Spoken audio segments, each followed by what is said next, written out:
Allah memudahkan kita untuk mengamalkan. Allah memberikan kepada kita ilmu yang bermanfaat. Dan Allah memudahkan kita untuk mengamalkan ilmu kita.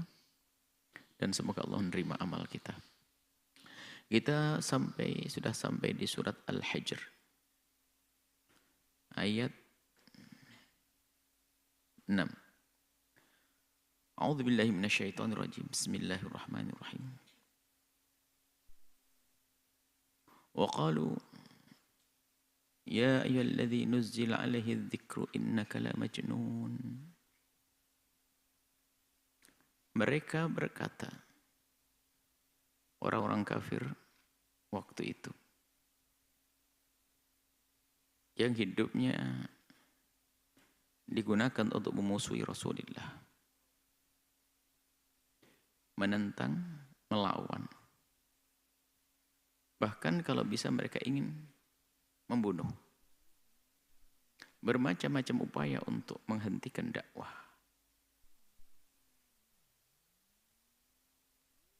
Mereka berkata, ya ayyuhalladzi nuzzila 'alaihi dzikru. Hei orang. Maksudnya menunjuk Nabi Muhammad. Hei orang yang telah diturunkan kepadanya al-dzikru Al-Quran. Innaka lamajnun. Sungguh engkau ini orang gila. Ungkapan-ungkapan mereka itu kadang ungkapan aneh. Kadang tampak dari ungkapan mereka itu kenyataan yang ada di dalam hatinya. Mereka itu biarpun memusuhi Nabi Muhammad, mereka hampir rata-rata mereka tidak bisa mengingkari tentang kenabian Nabi Muhammad.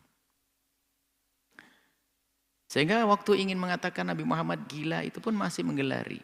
Hei orang yang telah mendapatkan Quran. Jadi dia mengakui Nabi Muhammad itu mendapatkan Al-Quran.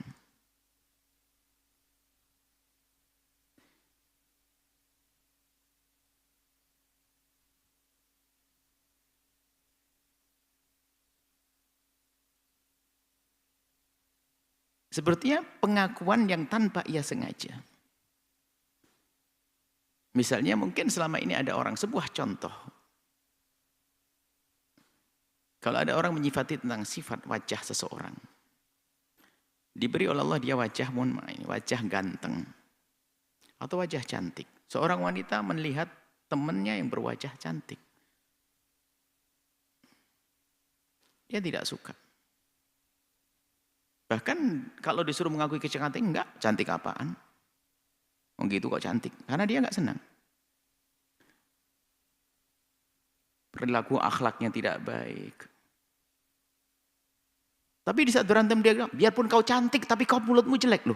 Dia ngomong, biarpun kau cantik. Dia enggak sadar dia. Biarpun kau cantik tapi mulutmu kotor. Ada pengakuan yang tidak bisa ia sembunyikan. Begitu juga mereka itu. Di saat melihat Nabi itu enggak bisa mengingkari tentang kenabian Nabi. Sehingga kadang mengakui Nabi itu adalah mendapatkan wahyu. Ya kayak tadi. Padahal kalau ngaku dia cantik, enggak cantik kok. Tapi di saat berantem bilang, dasar biarpun cantik tapi sombong loh. Biarpun cantik. Gitu. Jadi ada orang-orang kafir waktu itu dengan Nabi pun demikian. Kalau tanya, dia Nabi? Oh bukan. Dapat wahyu? Enggak. Cuman kadang-kadang keceplos seperti itu. Hei orang yang telah mendapatkan Al-Quran. Sungguh engkau ini gila. Menyifati gila ini dia tanpa adas, dia itu bingung. Dan memang begitu setiap orang yang mencari kenyataan ketidakbaikan itu tidak ada, tidak bisa. Dari asas kebencian yang ada di dalam hatinya, maka dia membuat sesuatu yang tidak pernah ada. Namanya fitnah.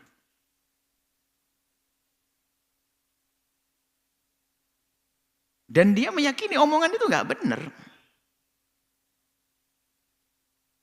Jadi waktu mereka mengatakan innaka lamajnun, kau ini gila, ini mereka nggak mengakui omongan ini.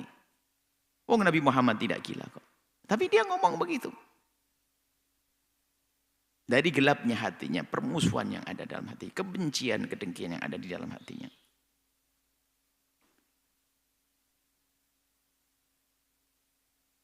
Innaka lamajnun, kau ini gila. Kenapa gila? Tidak bisa menjawab, ya pokoknya kamu gila.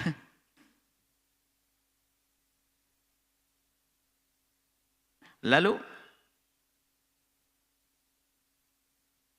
ingin berlari dari kebenaran yang dihantarkan oleh baginda Nabi. Beralasan bagaimana dia itu agar di saat menolak itu tidak dianggap sebagai kebodohan. Sok berhujjah, makanya hari ini pun juga begitu. Pelawan-pelawan kebenaran itu pun gayanya berhujjah. Hari ini kita juga digonjang-ganjing oleh beberapa orang yang seolah-olah menghadirkan pemikiran benar Islam, tapi ternyata merusak Islam. Di media sosial yang Masya Allah ribut. Seolah-olah Islam tapi jauh dari Islam. Mereka berhujjah di saat menolak ini orang-orang kafir menolak agama, menolak Islam itu berhujjah.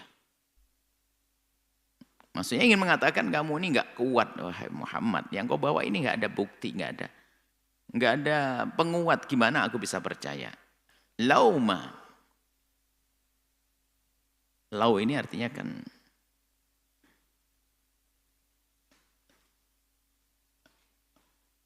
dalam bahasa lil imtina, untuk mengatakan sesuatu nggak terjadi. Tapi di saat kasih ma menjadi harapan. Lauma itu menjadi maknanya halla. Berharap. Halla. Lauma artinya menjadi seandainya engkau. Alangkah baiknya. Kalau engkau mengaku Nabi, alangkah tepatnya halla.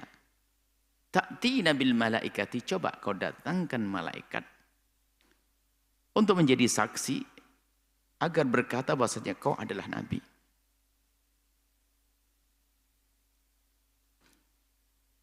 In kunta minas shadiqina, kalau engkau wahai Muhammad memang benar dengan apa yang selama ini kau serukan.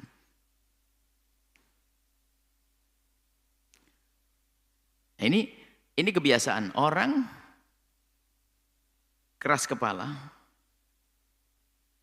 Itu biasanya bila pun diberi hujjah, dia minta hujjah yang lainnya.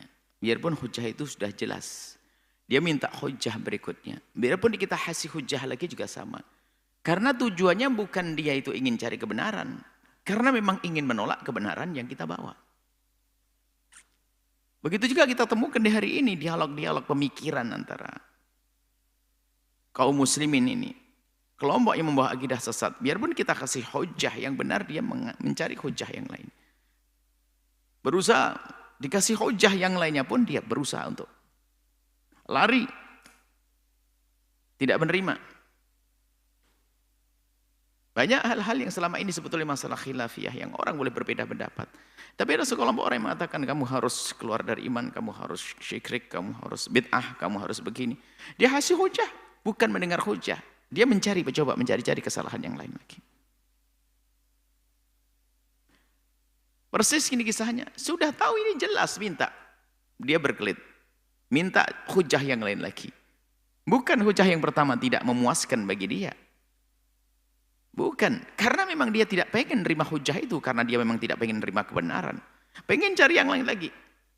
Mana dalil yang lain lagi? Mana hujah yang lain lagi? Dia kasih hujah yang lain lagi, tetap saja. Masuk minta diturunkan malaikat.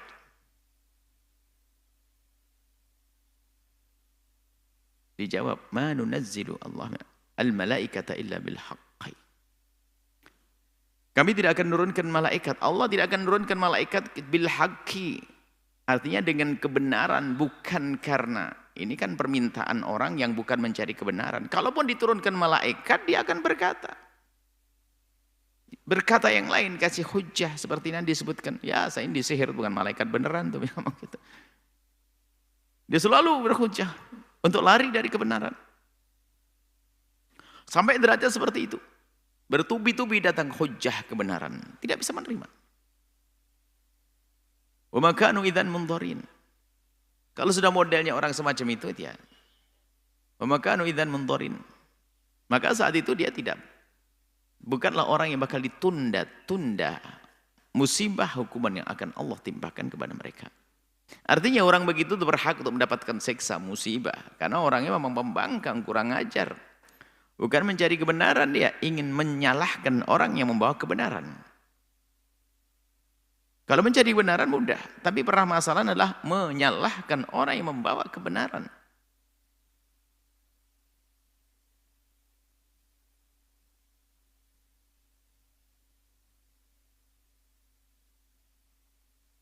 Sehingga antara yang ditolak dengan hujjah itu kadang-kadang tidak sesuai.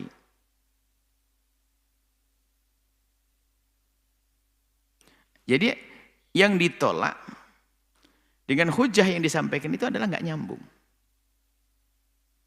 Seperti itu. Yang ditolak, dia menolak Nabi Muhammad, tapi hujahnya yang lain.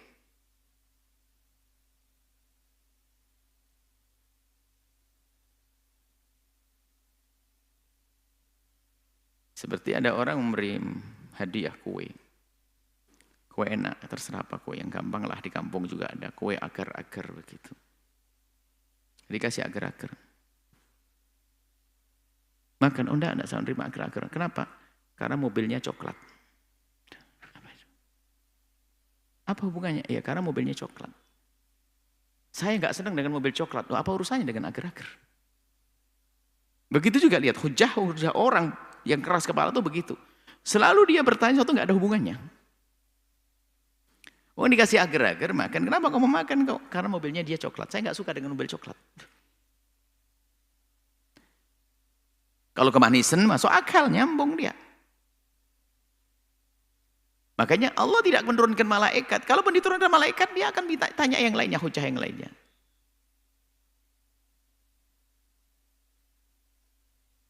Maka mundurin, kalau sudah begitu orang ini nggak layak.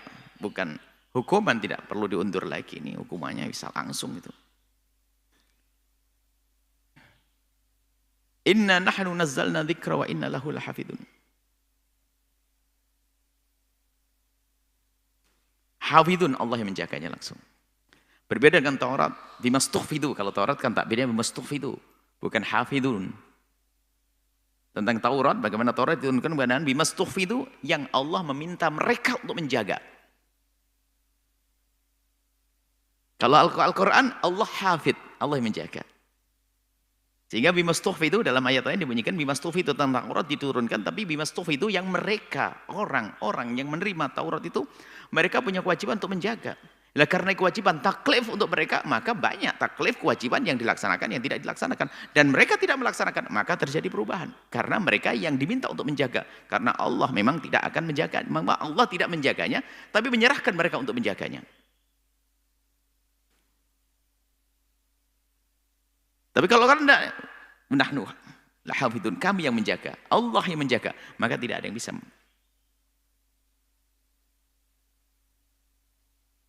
Tidak ada yang bisa. Bahkan ada satu upaya untuk merubah Al-Quran dengan halus sekali. Tetap saja nggak bisa diterima oleh umat Islam yang semua umat Nabi Muhammad mencintai Rasulullah SAW. Saya di kampung perindu Nabi ini ada Quran dicetak baru. Ada tambahan sedikit Muhammadur Rasulullah walladzina ma'ahu. Muhammadur Rasulullah dikasih sallallahu alaihi wasallam. Tambahannya akan menarik kan?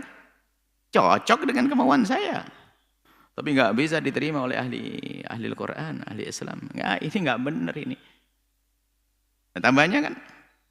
Dan mereka cerdas, saya ingin membuat begitu itu adalah memang bagaimana umat Islam ini yang suka tambah Muhammadun ditambah di dalam Al-Quran sallallahu alaihi wasallam. Nggak bisa.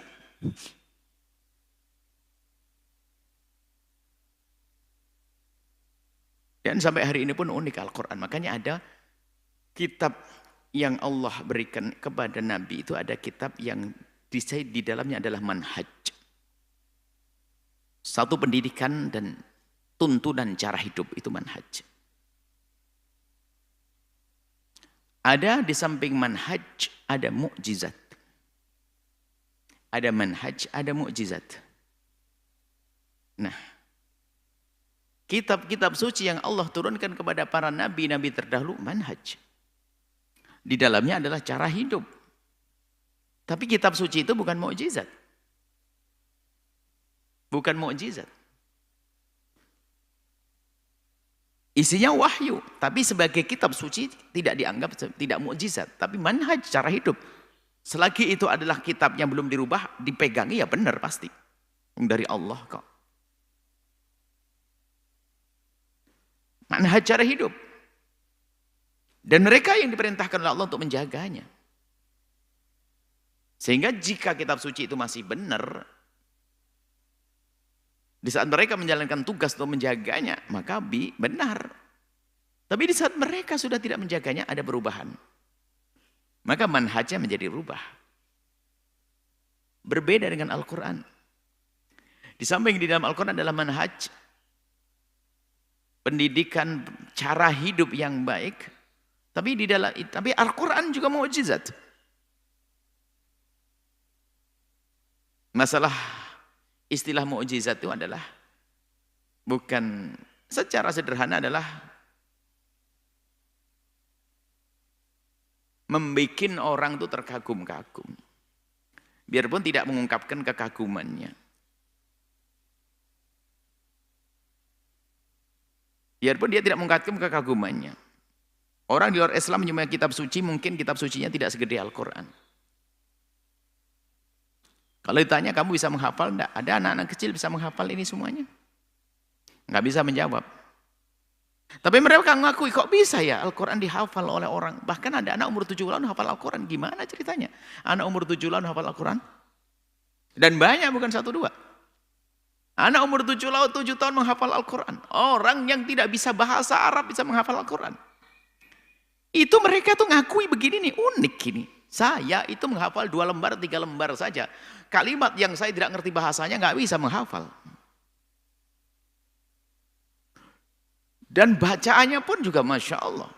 Tidak beda dengan yang lain. Tasdidat, ikhfaatnya, idghamatnya. Dan semuanya lihat. Biarpun dia tidak ngerti berbahasa Arab. Orang di luar Islam itu yang insaf ya terkagum. Kok bisa ya? Itu di sisi ijaz. Disitulah mukjizat Al-Quran. Di samping ia adalah manhaj. Maka hafidun dijaga oleh Allah inilah yang menantang. Karena Allah telah menjaganya, menantang kepada mereka. Orang-orang yang tidak percaya pada Al-Quran, nggak bisa mereka merubah, biarpun 1 huruf. Heboh. Sampai hari ini. Sampai nanti diangkat sendiri oleh Allah. Tanda kiamat kan mushaf diangkat nanti. Tanda kiamat adalah mushaf diangkat. Tidak ada penghafal Quran dan tidak ditemukan lagi mushaf di muka bumi. Sudah. Kerusakan memenuhi semesta. Ka'bah dihancurkan. Orang beriman sudah dahulu merasakan tiupan angin segar yang Allah kirimkan, kemudian dia mati.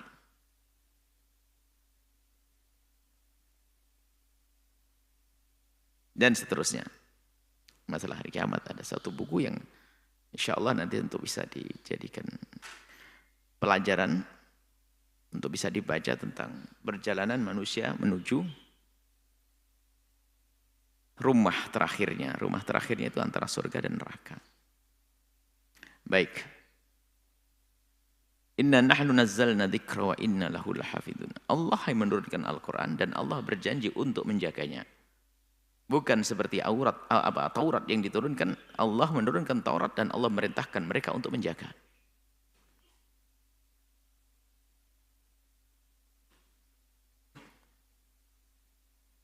Kalau seandainya umat Islam nggak mau menjaga Al-Quran, nggak akan hilang Al-Quran. Sampai hari ini ternyata yang hebat itu orang di luar Islam sana membuat program menyimpan Al-Quran. Program-program bisa menyimpan Al-Quran. Bahkan kita bisa mencari ayatnya dengan program. Yang buat bukan orang Islam. Jadi program-program yang Islam ini jual banyak. Bukan orang Islam membuat. Orang di luar Islam membuatnya. Sehingga mempermudah kita mencari ayatnya. Dan nggak ada yang dirubah. Allah gerakkan hati mereka untuk berbisnis dengan cara membuat satu Al-Quran elektronik atau segala macam modelnya, lihat. Dan ini bentuk mukjizat yang Allah berikan, penjagaan Al-Quran.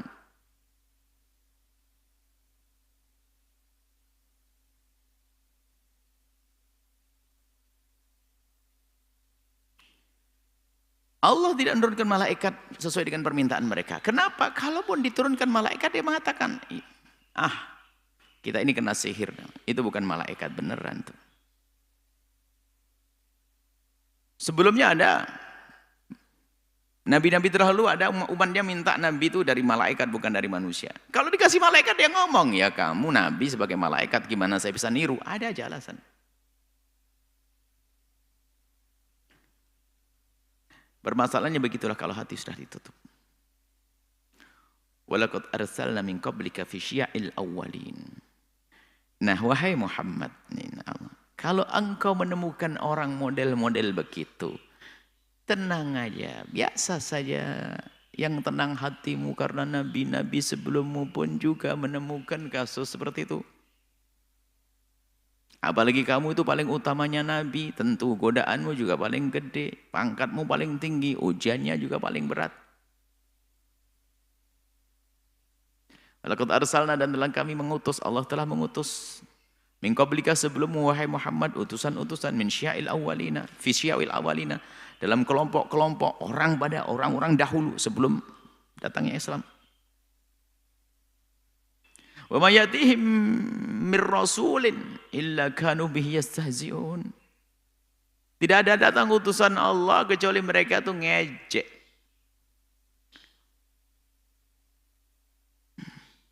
Ngejek itu adalah tingkat. Mendustakan sudah nggak bisa. Karena nyata gimana didustakan. Mendustakan itu nggak bisa. Termasuk mengatakan Majnun itu kan ngejek. Dia mendustakan nggak bisa. Ya kalau sudah mendustakan nggak bisa gimana? Kenyataannya benar kelihatan, maka dirubah. Mengejek, istihza.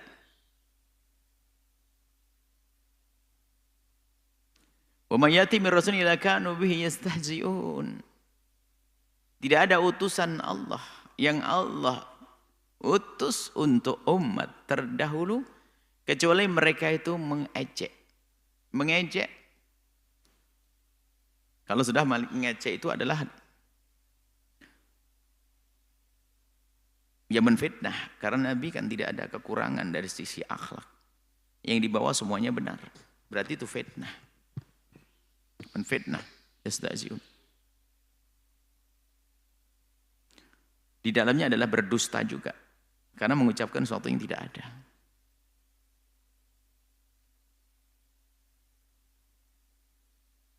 Kalau mendustakan mereka berat karena ada mukjizat yang tampak. Sehingga dia tidak bisa mendustakan lagi, maka terakhir adalah istihza. Ngejek. Jadi kalau mereka berkumpul, ya apa namanya? Kalau orang kita bisik-bisik itu udah kumpul tuh mencaci Nabi Muhammad, mengolok Nabi Muhammad. Dan itu memang model begitu bisa dibayangkan. Itu tidak terjadi kepada Nabi. Terjadi setiap kelompok busuk. Kalau kelompok penggunjing, ada orang digunjing mesti gini-gini, langsung ngumpul. Langsung rapat mukanya.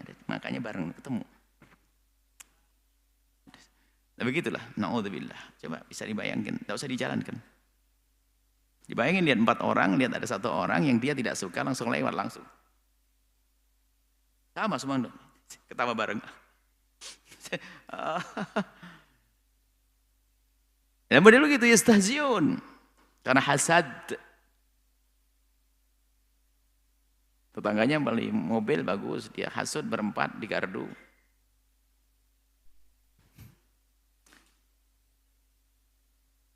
Nah begitu, tidak bisa menerima kebenaran. Kadzalika, kenapa demikian itu terjadi? Kadzalika, yang demikian itu mereka mendustakan, mereka menolak, lalu mereka mengejek, mengatakan Nabi Majnun dan sebagainya. Nasluquhu ay nudkhiluhu, aku telah masukkan, karena Allah telah masukkan kepada mereka, mereka telah memasukkan yang demikian itu. Ada takdzib, ada istihza. Allah telah memasukkan kejelekan-kejelekan hati, kejelekan penyakit-penyakit fi qulubil mujrimina, di hati orang-orang yang mujrim, jahat tadi, orang yang enggak benar tadi. Jadi sudah dimasukkan hati-hati yang kotor, sehingga biarpun melihat kebenaran enggak bisa. La yu'minu nabihi, sehingga tidak bisa beriman kepada kebenaran, utusan yang diutus enggak bisa menerima. Waqad khalat sunnatul awwalin, yang demikian itu wahai Muhammad sudah ada pada nabi-nabi terdahulu. Maka kamu enggak usah sedih. Ini hiburan untuk baginda Nabi, karena Nabi itu sangat cinta kepada umat. Di saat melihat seperti itu kesedihan yang ada, aku seru kenapa dia melawanku, aku seru kenapa dia menyakitiku, aku seru kenapa dia mendustakanku, aku seru kepadanya kenapa mereka mengejekku, kenapa dan kenapa dan kenapa, dihibur oleh Allah. Waqad khalat sunnatul awwalin, sudah ada, ini begini sudah sunnatul anbiya. Dan begitulah sunnah kehidupan di dunia ini.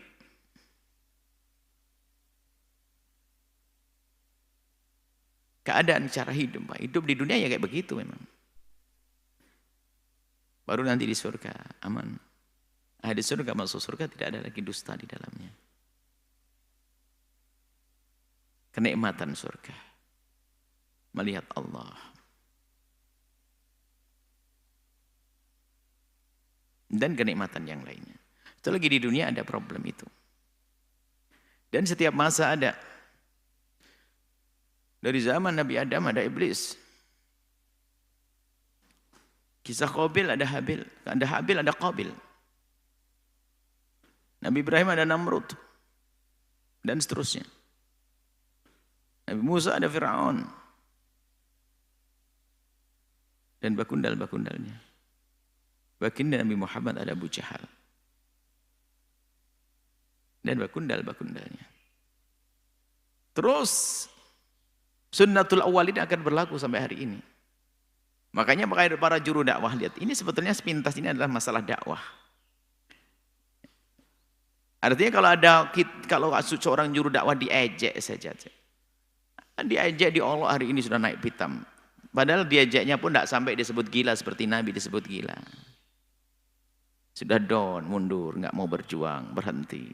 Ini juru dakwah merek apa itu, kan begitu. Harus ada ketabahan dong. Harus yakin bahwasanya kalau ada godaan, ada tantangan adalah mau diangkat derajatnya. Kalau ada dimudahkan berarti ada pertolongan khusus dari Allah. Tinggal bersyukur saja begitu. Di saat diuji dia semakin semangat. Di saat dimudahkan pun juga tidak kalah semangat. Begitulah berjuang Rasulullah SAW. Ini juru dakwah. Jangan merasa takut dibilang ini dan itu. Bahkan sampai dibilang majnun, berarti gelar ini pernah disematkan kepada baginda Nabi.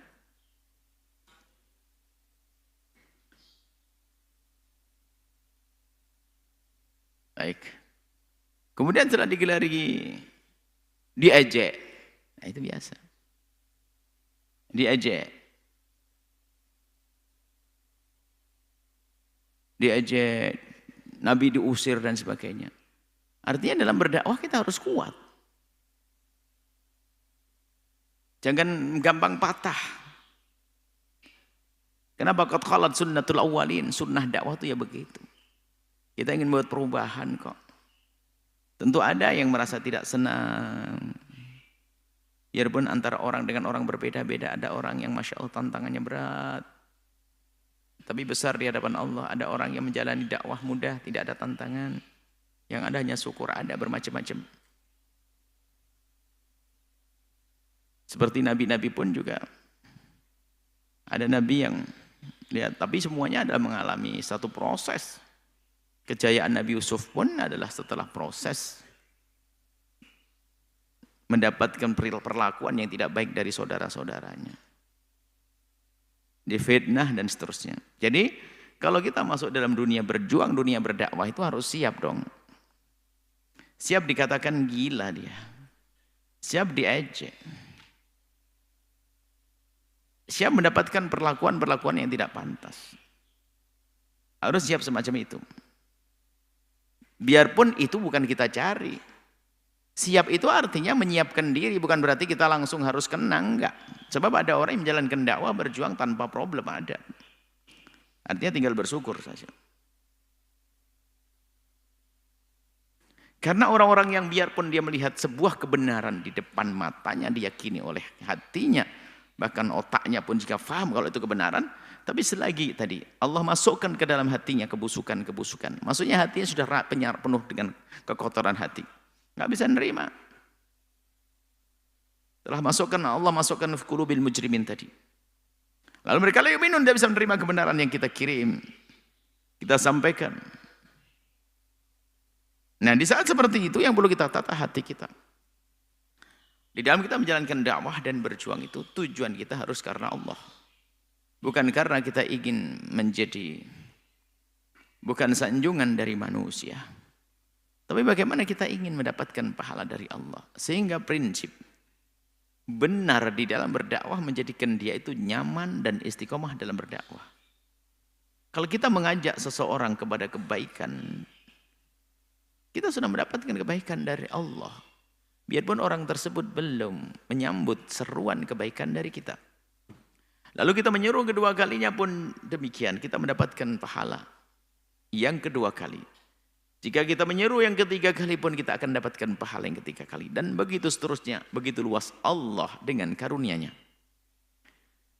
Tapi lihat yang berjuang bukan karena Allah, lihat. Baru dia kena batu kerikil, batu sandung, kesandung batu kecil saja langsung berhenti dia kembali. Berprasangka buruk bahasanya, wah ini dasar. Nggak benar semua orang sini. Mendapatkan satu reaksi yang nggak enak dari jamaah sedikit saja langsung berhenti berdakwah.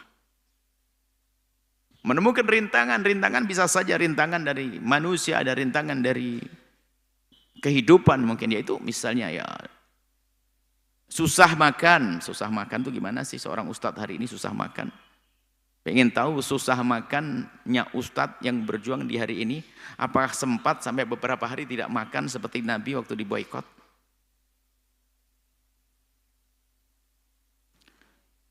Nah, tidak sampai. Enggak ada apa-apanya. Makanya dalam berdakwah ini benar-benar harus kita tata. Kita siap dikatakan majnun. Kita siap diistihza. Kita siap didustakan. Kita siap lapar. Urusan kita dengan Allah Jalla Jalaluh. Kebahagiaan abadi. Selama-lamanya di surga nanti. Nah, orang tidak beriman akan selalu ada dalam setiap masa. Kalau Allah menghendaki, bisa. Tapi Allah buat alam ya seperti ini, suka-suka. Allah yang maha kuasa, apa yang Allah berlakukan kepada hambanya akan terjadi. Nggak boleh ada yang bertanya kenapa Allah berbuat begitu. Akan tapi yang perlu kita sadari, kita yang nggak ditanya kenapa kita berbuat seperti itu.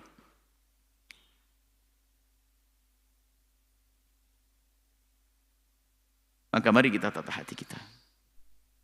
Nabi-nabi mendapatkan perlawanan dalam berjuang, mengajak kebaikan. Dan itu bisa terjadi, perlawanan itu adalah dari keluarga sendiri. Kisah Nabi Nuh. Bisa dari istri sendiri. Kisah Nabi Lut. Bisa dari suami sendiri. Istri Fir'aun. Dan seterusnya. Mungkin. Akan tapi berjalan menuju kemuliaan tidak pernah. Patah semangatnya. Kalau cita-cita tinggi, kerinduannya tinggi itu sampai kepada Allah Subhanahu wa taala, kepada keridhaan Allah Subhanahu wa taala. Sampai di sini saja kita lanjutkan pada pertemuan yang akan datang. Wallahu a'lam bissawab.